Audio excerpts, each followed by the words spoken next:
അസ്സലാമു അലൈക്കും. പ്രിയപ്പെട്ട സുഹൃത്തുക്കളെ, നമ്മളിവിടെ ഒരുമിച്ച് കൂടിയത് നമുക്കെല്ലാവർക്കും അറിയാം. നമ്മുടെ നാട്ടിലുള്ള സാമ്പത്തികമായി ഉന്നതിയിൽ നിൽക്കുന്ന, അതുപോലെ നല്ല രീതിയിൽ മുന്നോട്ട് പോയിക്കൊണ്ടിരുന്ന ഒരു യുവാവിനെ ഇന്നലെ പോലീസ് തേടിയെത്തിയതിൻ്റെ കാരണത്താലാണ് നമ്മുടെ നാട്ടിലുള്ള ഈ കാണുന്ന മുഴുവൻ ആളുകളും ഇവിടെ ഒരുമിച്ച് കൂടിയത്. പ്രിയ സുഹൃത്തുക്കളെ, ഇത് നമ്മുടെ നാട്ടിൽ നിന്നല്ല, എല്ലാ നാട്ടിലെയും അവസ്ഥ ഇത് തന്നെയാണ്. നമ്മുടെ നാട്ടിലെ ഈ യുവാവിനെ പോലീസ് തേടിയെത്തിയത് എന്തിനു വേണ്ടിയാണ്?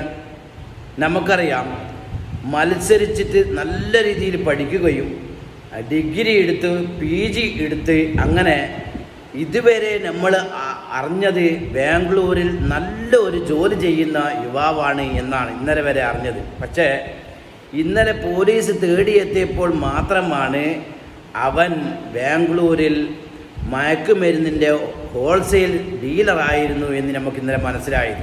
പ്രിയ സുഹൃത്തുക്കളെ, നമ്മുടെ നാട്ടിൽ നിന്നും മറ്റു സ്ഥലങ്ങളിലേക്ക്, കുടുംബക്കാരില്ലാത്ത സ്ഥലങ്ങളിലേക്ക് പോയി പഠിക്കുന്ന യുവാക്കളെ പറ്റി നാം ഒരു പഠനം നടത്തണം. നമുക്കറിയാം, അവരെപ്പറ്റി നമ്മൾ ചോദിച്ചാൽ എല്ലാവരും പറയും നല്ല ക്യാമ്പസാണ്, അവൻ്റെ കൂട്ടുകാരൊക്കെ നല്ലവരാണ്, കോളേജ് ഇത്ര നല്ല രീതിയിലാണ് പോകുന്നത് എന്നൊക്കെ നമ്മൾ പറയും. പക്ഷേ ഏറ്റവും നമ്മുടെ അടുത്തുള്ള ബാംഗ്ലൂരിനെ പറ്റി പറയാം. ബാംഗ്ലൂരിൽ ഒരുപാട് മലയാളി പെൺകുട്ടികളും ആൺകുട്ടികളും അവിടെ പോയി ഹോസ്റ്റലിൽ നിന്ന് പഠിക്കുന്നുണ്ട്. എല്ലാവരും ഒരുപോലെ എന്നല്ല, 90% നമ്മൾ അന്വേഷിച്ച് കഴിഞ്ഞാൽ വളരെ മോശമായ ചുറ്റുപാടിലാണ് അവരുടെ ജീവിതം. ആ ഒരു ജീവിതമായിരുന്നു നമ്മുടെ ഇന്നലത്തെ ഈ നാട്ടിലുള്ള ആ യുവാവിനും സംഭവിച്ചത്. സുഹൃത്തുക്കളെ, ബാംഗ്ലൂരിനെ പറ്റി നമ്മൾ പഠിച്ചു കഴിഞ്ഞാൽ കൂടെ തോളിൽ കൈയിട്ട് നടക്കാൻ ഒരു പെണ്ണ് വേണം, അല്ലെങ്കിൽ ഒരു ആണ് വേണം അവിടെ ജീവിക്കണമെങ്കിൽ. ആരും ചോദിക്കൂല. ഏത് പാർക്കിലേക്ക് കൂട്ടിപ്പോയാലും ഒരാളും ചോദിക്കുകയില്ല. അവർക്ക് തമ്മിൽ പരസ്പരം വല്ല വൈരുദ്ധ്യങ്ങളും ഉണ്ട് എങ്കിൽ മാത്രമേ അവിടെ കേസെടുക്കൂ. ഏത് ലോഡ്ജിൽ വേണമെങ്കിലും കൂട്ടിപ്പോകാം, ഏത് ഡാൻസ് വേണമെങ്കിൽ ഡാൻസ് കളിക്കുന്ന സ്ഥലത്ത് വേണമെങ്കിലും കൂട്ടിപ്പോകാം. ഇങ്ങനെ ആഘോഷിക്കുന്ന രീതിയാണ്. അതുപോലെ ഇവർക്ക് ഇത്രയും ആഡംബരത്തിൽ ജീവിക്കണമെങ്കിൽ അവർക്ക് പണം വേണം.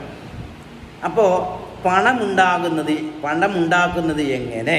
വീട്ടിലേക്ക് വിളിച്ചാൽ ഒരു പരിധി വരെ മാത്രമേ അവർക്ക് പണം തരാൻ കഴിയുകയുള്ളൂ. പിന്നീട് അവർ തേടുന്ന ഒരു വഴി അവർ മയക്കുമരുന്ന് ബിസിനസ്സുകാരാവാനാണ്. നിങ്ങളൊന്ന് അന്വേഷിച്ച് നോക്കിയോ. നമ്മൾ പറയും എൻ്റെ മകൾ ബാംഗ്ലൂരിലാണ്, ഒരുപാട് അവിടെ എൻ്റെ മകളെ കാണണമെങ്കിൽ ID കാർഡ് കൊടുത്ത് മാത്രമേ അതിനുള്ളിൽ കയറാൻ പറ്റൂ എന്നൊക്കെ പറയും. പക്ഷേ നിങ്ങൾ അറിഞ്ഞോ, നിങ്ങളുടെ മകൾ അന്യൻ്റെ കൂടെ ചുറ്റിക്കറങ്ങുന്നുണ്ട്. അവിടെ അന്യൻ്റെ കൂടെ ചുറ്റിക്കറങ്ങുന്നുണ്ട്. ഒന്നും വേണ്ട, അവൾക്ക് വേണ്ടുന്ന എല്ലാ കാര്യങ്ങളും അവൻ ചെയ്തു കൊടുക്കുന്നുണ്ട്. അവനിക്കാണെങ്കിലോ പണം വേണം. അവൻ ചെയ്യുന്നതോ, അവൻ മയക്കുമരുന്നിൻ്റെ ഒരു അടിമയായിരുന്നു, മയക്കുമരുന്ന് ഡീലറായിരുന്നു, മറ്റുള്ളവരെയും കൂടി പ്രേരിപ്പിക്കുന്നവരായിരുന്നു നമ്മുടെ ഇന്നലത്തെ ഈ കുട്ടിയുടെ അവസ്ഥ. അപ്പോൾ ഇത് നമ്മുടെ നാട്ടിൻ്റെ അവസ്ഥ മാത്രമല്ല, മറ്റുള്ള എല്ലാ സ്ഥലങ്ങളിലേക്കും എത്തിക്കേണ്ട ഒരു വിഷയമാണ്. കാരണം നമ്മുടെ നാട്ടിലുള്ള രക്ഷിതാക്കന്മാർ അറിഞ്ഞിരിക്കേണ്ട ഒരു കാര്യം, പല വീട്ടിലും കുട്ടികളോട് പറയും, നീ ഡിഗ്രി കഴിഞ്ഞ് എല്ലാ കോഴ്സും കഴിഞ്ഞിട്ട് വീട്ടിൽ തന്നെ കുത്തിയിരുന്നോ, നീ മറ്റുള്ളവനെ കണ്ടു നോക്ക്, അവൻ എന്ത് ഉഷാറാ, ബാംഗ്ലൂരിലും അതുപോലെ മറ്റുള്ള സ്ഥലങ്ങളിലും ഒക്കെ പോയിട്ട് അത്യാവശ്യം നല്ല ജോലി കമ്പനിയിൽ ചെയ്യുന്നു, അവൻ നല്ല പണം സമ്പാദിക്കുന്നു, ശമ്പളം വാങ്ങുന്നൊക്കെ പറഞ്ഞിട്ട് രക്ഷിതാക്കന്മാർ ശകാരിക്കുമ്പോൾ ഇവൻ സമ്പാദിക്കുന്ന സമ്പാദ്യം, പണം, ശമ്പളം ഈ മയക്കുമരുന്ന് ബിസിനസ്സാണ് എന്നുള്ള നമ്മൾ ചിന്തിക്കണം. ഈ കൂട്ടത്തിലെ പല ആളുകൾക്കും ഈ അഭിപ്രായം ഉണ്ടാവും.